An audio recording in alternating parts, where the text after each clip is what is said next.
नमस्कार साथियों, आज जो मैं आपके लिए वीडियो लेके आया हूं वो है इसरो के मिशंस पर। इसरो अर्थात भारतीय अंतरिक्ष अनुसंधान संगठन, इंडियन स्पेस रिसर्च ऑर्गेनाइजेशन।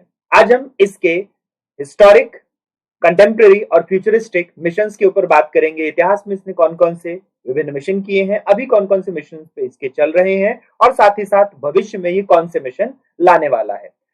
आप हैं एशिया के सबसे बड़े एजुकेशन प्लेटफॉर्म पे Unacademy. Let's crack UPSC CSC Hindi. जैसा कि मैं हमेशा कहता हूं कि इस बारी लक्ष्य है रैंक 1 हिंदी माध्यम। जब तक तोड़ेंगे नहीं, जब तक फोड़ेंगे नहीं, तब तक छोड़ेंगे नहीं। एक ही लक्ष्य, रैंक 1 हिंदी माध्यम। आपके लिए इसके साथ हैं इंडिया के best educators Mrinal Patel sir, Sudarshan Gurjar sir, Siddharth Arora sir, Prateek Nayak sir, Mahipal Rathore sir, या हिंदी माध्यम के star Sunil Singh sir, Ankit Awasthi sir, Madhukar Kotwe sir. पूरी की पूरी एजुकेटर्स जो इंडिया के बेस्ट एजुकेटर्स है, उनकी टीम है आपके यूपीएससी सीएससी क्रैक करने के लिए साथ में। अगर मैं अपनी बात करूं तो मैं हूं पीके सर फ्रॉम दिल्ली। मैं पिछले 22 वर्षों से लगातार शिक्षा के क्षेत्र में हूं। लगभग मैंने 15 साल विभिन्न सरकारी सेवाओं में अपनी सेवा दी है। अब मैं यूपीएससी सीएससी के लिए लगातार शिक्षा और अधिगम के ऊपर काम कर रहा हूं। इस YouTube चैनल पे मंडे टू थर्सडे सुबह 9:30 बजे science and tech PT focus batch है। फ्राइडे सैटरडे 9:30 बजे साइंस एंड टेक का करंट अफेयर्स बैच है। मंडे टू थर्सडे 3:30 बजे सी सेट के ऊपर पीटी फोकस बैच रहेगा। आपको जो अलग अलग पीडीएफ्स हैं, इन चाहे हम साइंस एंड टेक की बात करें, सी सेट की बात करें, वो टेलीग्राम लिंक मेरे पीके सर आईएएस के ऊपर आपको मिलेंगे और आप डिस्काउंट कोड यूज कर सकते हैं पीके सर 10। अब अगर हम बात करें तो वीकली 1-on-1 पर्सनल मेंटरिंग हमारी शुरू हो चुकी है, जिसमें लिमिटेड सीट्स हैं 100। तो आप जल्दी से जल्दी एक कोर्स परचेज करें और इस बैच को एनरोल करें। इसमें मेघा गुप्ता जी हुई, फिर हम बात करते हैं इसमें अभिलाष जाजू हुए, आकाश गोस्वामी हुए, सुरेश कुमार जी, श्वेता जायसवाल जी, जो सारे हमारे पास देखेंगे कि हमारी टॉप फैकल्टीज हैं, वो आपको मेंटर के रूप में दिखाई देंगे। यहाँ पे अगर हम बात करें तो हमें क्या चीज देखने को मिलती है, हमें देखने को मिलता है कि अगर आप अपने यूपीएससी के ड्रीम को चेंज करना चाहते हैं तो अनअकैडमी आपके लिए सबसे बेस्ट प्लेटफॉर्म रहेगा। इसमें आपको लोन जो है सुविधाएं वो भी अवेलेबल हैं और इसके अलावा जो एक्सपर्ट्स के द्वारा तैयार की गई बुक्स हैं वो भी हमें अवेलेबल इसमें देखने को मिलती हैं। ऑप्शनल कार्निवल अभी चल रहा है और 16 जून से नए ऑप्शनल के कोर्सेज स्टार्ट हुए हैं, जिनको आप देख सकते हैं। अगर हम प्लस कोर्सेज की बात करें, जो कोर्सेज अवेलेबल हैं प्लस कोर्सेज और आइकॉनिक कोर्सेज, तो प्लस कोर्सेज में live classes, weekly test, structure courses और अनलिमिटेड एक्सेस मिलता है। जबकि अगर आप आइकॉनिक कोर्सेज लेते हैं तो उसमें personal guidance, study planner, study material, expert guidelines और टेस्ट एनालिसिस आपको मिलता है। प्लस कोर्सेज अगर आप देखेंगे तो 40,500 का 6 मंथ का है, 24 मंथ का 72,000 का है, जिसपे अगर आप कोड यूज करते हैं रेफरल कोड पीके सर 10 तो आपको इसमें 10% का डिस्काउंट मिलता है। वहीं पे अगर हम आइकॉनिक कोर्सेज की बात करें तो 24 मंथ्स का 2 इयर्स का 1,15,750 का कोर्स है, जिसमें 10% का डिस्काउंट मिलता है। अगर आप रेफरल कोर्स यूज करते हैं दैट इज 1,04,175 का ये कोर्स आपको पड़ेगा।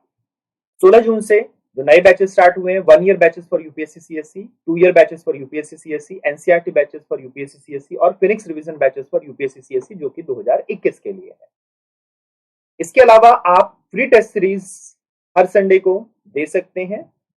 इसके लिए आपको क्या करना है, ऐप को डाउनलोड करना है अनअकैडमी ऐप को, और उसके ऊपर पीके सर 10 कोड यूज करके आपको उस टेस्ट को अनलॉक करना है। पाथफाइंडर, राइज और वर्ल्ड अफेयर्स 3 बेसिस पे आप ये फ्री टेस्ट सीरीज दे सकते हैं। इसके अलावा हर Sunday Unacademy combat scholarship test चलती है हर संडे 11 बजे, जिसमें 4 करोड़ तक की स्कॉलरशिप है। 60 क्वेश्चन 60 मिनट में आपको करने होते हैं। टेस्ट बाइलिंगुअल है, हिंदी और इंग्लिश दोनों में होते हैं और ये आप ऐप के ऊपर दे सकते हैं। इसके लिए भी एनरोल करने के लिए आपको कुछ नहीं करना, पीके सर 10 आपने रेफरल कोड डालना है और आप इसको एनरोल कर सकते हैं। लिंक इसके लिए डिस्क्रिप्शन बॉक्स में दिया गया है। चलिए फिर आज के कंटेंट को शुरू करते हैं। तो भारतीय अंतरिक्ष अनुसंधान संस्थान, जिसको हम इसरो कहते हैं, भारत की राष्ट्रीय अंतरिक्ष एजेंसी है, जिसका मुख्यालय बेंगलुरु में है।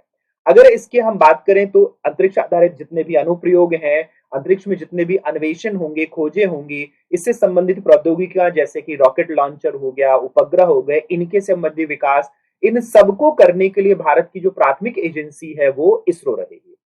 ये दुनिया की 6 सरकारी अंतरिक्ष एजेंसियों में से एक है जिसके पास पूर्ण प्रक्षेपण क्षमताएं हैं, क्रायोजेनिक इंजन है इसके पास। इसके अलावा अलग अलग तरह के इसने मिशन किए हैं, चाहे हम चंद्रयान की बात करें या मंगलयान मॉम की बात करें हम, और कृत्रिम उपग्रहों के बड़े बड़े इसके पास बेड़े हैं जिसका संचालन ये करता है। तो आज जो हम बात करने वाले हैं वो बात करने वाले हैं इसके जो हम अलौकिक मिशन कहते हैं इसरो ने संपन्न किए हैं और भविष्य में करने वाला है उसके ऊपर बात करेंगे, और कुछ मिशन अभी भी चल रहे हैं। तो इसमें हम इसको मैंने 4 कैटेगरीज में डिवाइड किया है। चंद्र मिशन यानी लूनार जो हमारे मिशन हैं, अंतरग्रहीय मिशन, इंटरडिसिप्लिनरी मिशन जैसे कि मंगल और शुक्र के ऊपर हम बात कर रहे हैं, फिर खगोल विज्ञान मिशन जैसे कि हम खगोलीय घटनाओं को अध्ययन करने की बात करते हैं, और फिर भविष्य में जो कि इन तीनों ही कैटेगरीज में जो भविष्य के फ्यूचर में मिशन होने वाले हैं उनके ऊपर भी बात करेंगे। तो सबसे पहले हम देखते हैं चंद्रमा मिशन को, जो कि ल्यूनार मिशन हमारे पास कहलाते हैं। अभी तक जो 2 चंद्रमा मिशन ये हम देख चुके हैं कि लॉन्च हो चुके हैं। चंद्रयान 1 जो कि 22 अक्टूबर 2008 को लॉन्च हुआ, और चंद्रयान 2 जो कि 22 जुलाई 2019 को लॉन्च हुआ। इसके अलावा फ्यूचर में चंद्रयान 3 2022 में लॉन्च करने की, 2022 की शुरुआत में लॉन्च करने का यहाँ पे एक प्लान है। और साथ ही साथ हम देखेंगे लूनार पोलर एक्सप्लोरेशन मिशन, चंद्र ध्रुवीय अन्वेषण मिशन, जो कि 2024 में इसके लॉन्च होने की संभावना है।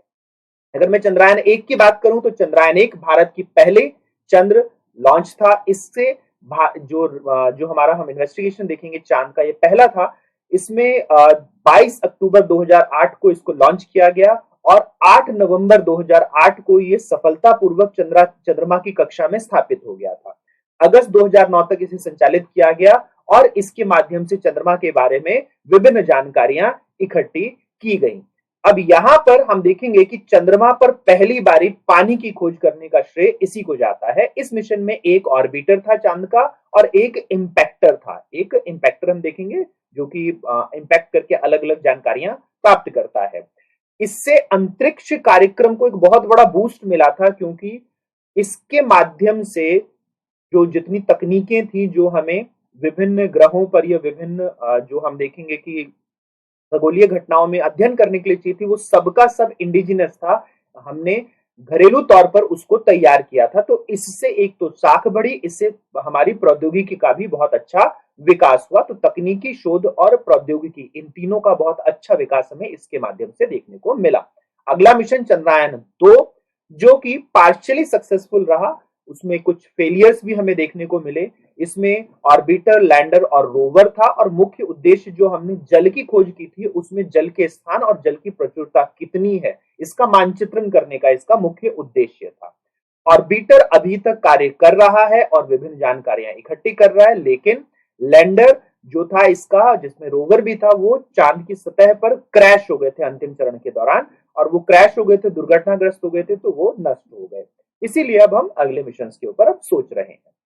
नेक्स्ट फिर हम देखते हैं इसमें, तो हमें अंतरग्रह मिशन देखने, इंटर डिसिप्लिनरी हमने क्या देखना है, हमने देखने हैं अलग अलग जो मिशन रहे हमें। अगर हम इसके ऊपर बात करें तो हमें इसमें मॉम, मार्स ऑर्बिटर मिशन, या जिसे हमने मंगलयान 1 कहा था, 5 नवंबर 2013 को लॉन्च किया गया था, और ये एक सफल अभियान था, सफल मिशन था। इसके अलावा 2024 में हम मंगलयान 2 की अभी प्लानिंग कर रहे हैं, और 2023 में शुक्रायन, शुक्र ग्रह के लिए जो हम कर रहे हैं उसके लिए भी हम तैयारी कर रहे हैं।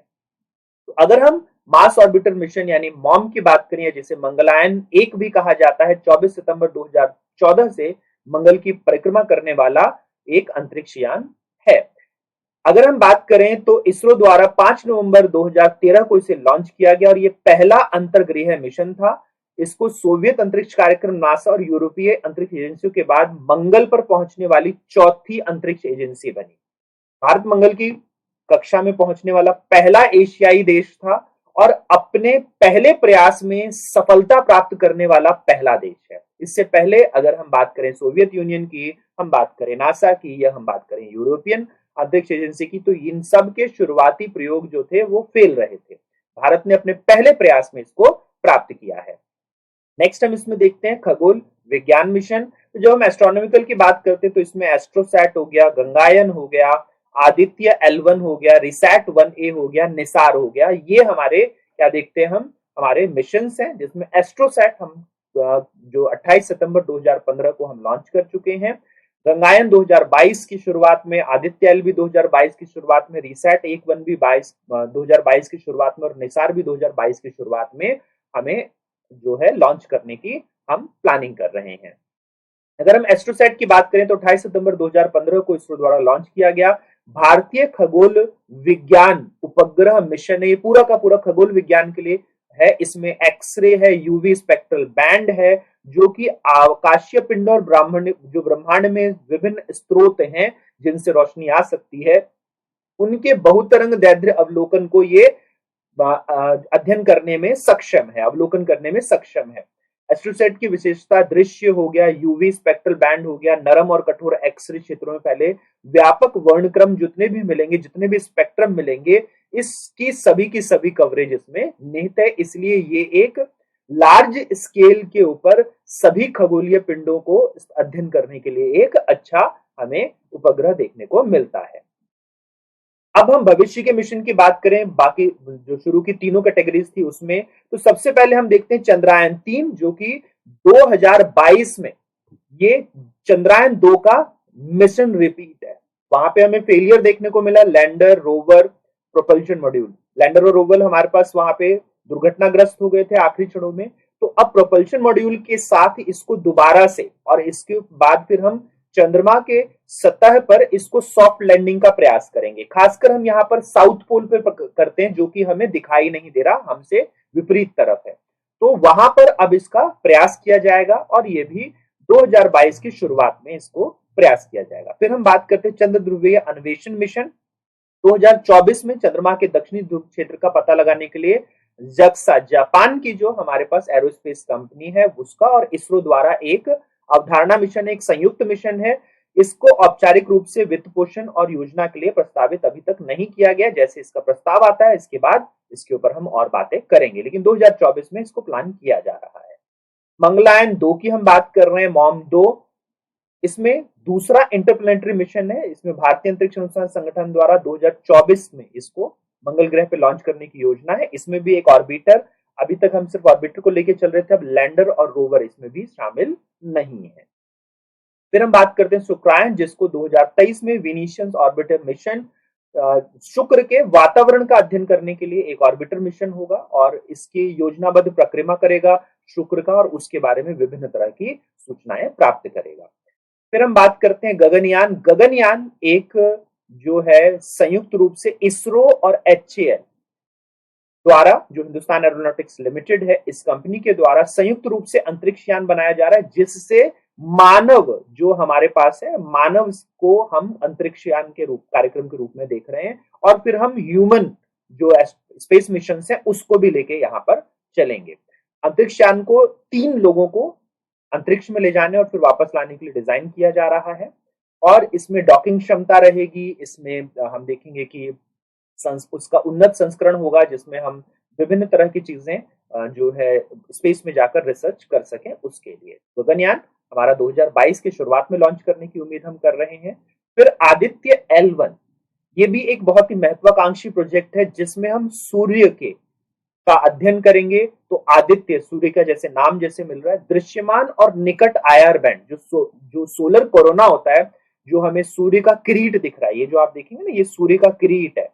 तो सूर्य का जो किरीट है उसमें जो दृश्यमान विजुअल स्पेक्ट्रम है, IR स्पेक्ट्रम है, ये जो स्पेक्ट्रम बैंड है, इनके अध्ययन के लिए तो ये एक सौर कोरोनाग्राफ अंतरिक्ष यान मिशन होगा, और इसको भी हम 2022 की शुरुआत में लॉन्च करने की उम्मीद कर रहे हैं। फिर रिसैट 1A एक रडार इमेजिंग उपग्रह है, जो कि मिट्टी की नमी के लिए भूभाग मानचित्रण और भूमि, महासागर और पानी की सतह के विश्लेषण के रूप में प्रयोग किया जाएगा। इसको भी हम 2022 के शुरू में लॉन्च करने की उम्मीद कर रहे हैं। फिर निसार, नासा के साथ मिलकर NASA ISRO synthetic aperture radar, ISRO के बीच एक संयुक्त परियोजना, नासा और इसरो के बीच एक संयुक्त परियोजना है, जो रिमोट सेंसिंग के लिए उपयोग किए जाने वाले तो दोहरे आवृत्ति सिंथेटिक एपर्चर रडार उपग्रह को सह विकसित और लॉन्च करेगा, क्योंकि अभी तक के जो हमारे रडार हैं वो क्षतिग्रस्त हो जाते हैं अलग अलग जो हमारे पास खगोलीय चीजें हैं उनसे। तो एक तरह का सिंथेटिक एपर्चर रडार विकसित किया जाएगा, दोहरे बैंड वाला रडार होगा जो कि इमेजिंग उपग्रह है हमारे पास, इससे हम इमेज करेंगे अलग अलग चीजों की। 2022 की शुरुआत में इसको भी हम लॉन्च करने की उम्मीद कर रहे हैं। तो साथियों, अगर अभी तक आपने इस चैनल को सब्सक्राइब नहीं किया है और इस तरह की और इंफॉर्मेशंस आप चाहते रहे जो कि यूपीएससी क्रैक करने में आपकी सहायता करेगी, तो इस चैनल को सब्सक्राइब करें। ये वीडियो अगर आपको पसंद आई है तो इस वीडियो को लाइक करें और शेयर करें, और बार बार ऐसी वीडियो प्राप्त करने के लिए बेल आइकन को दबाएं। अनअकैडमी आपके यूपीएससी सीएससी के जर्नी में आपका साथी है। Let's crack it.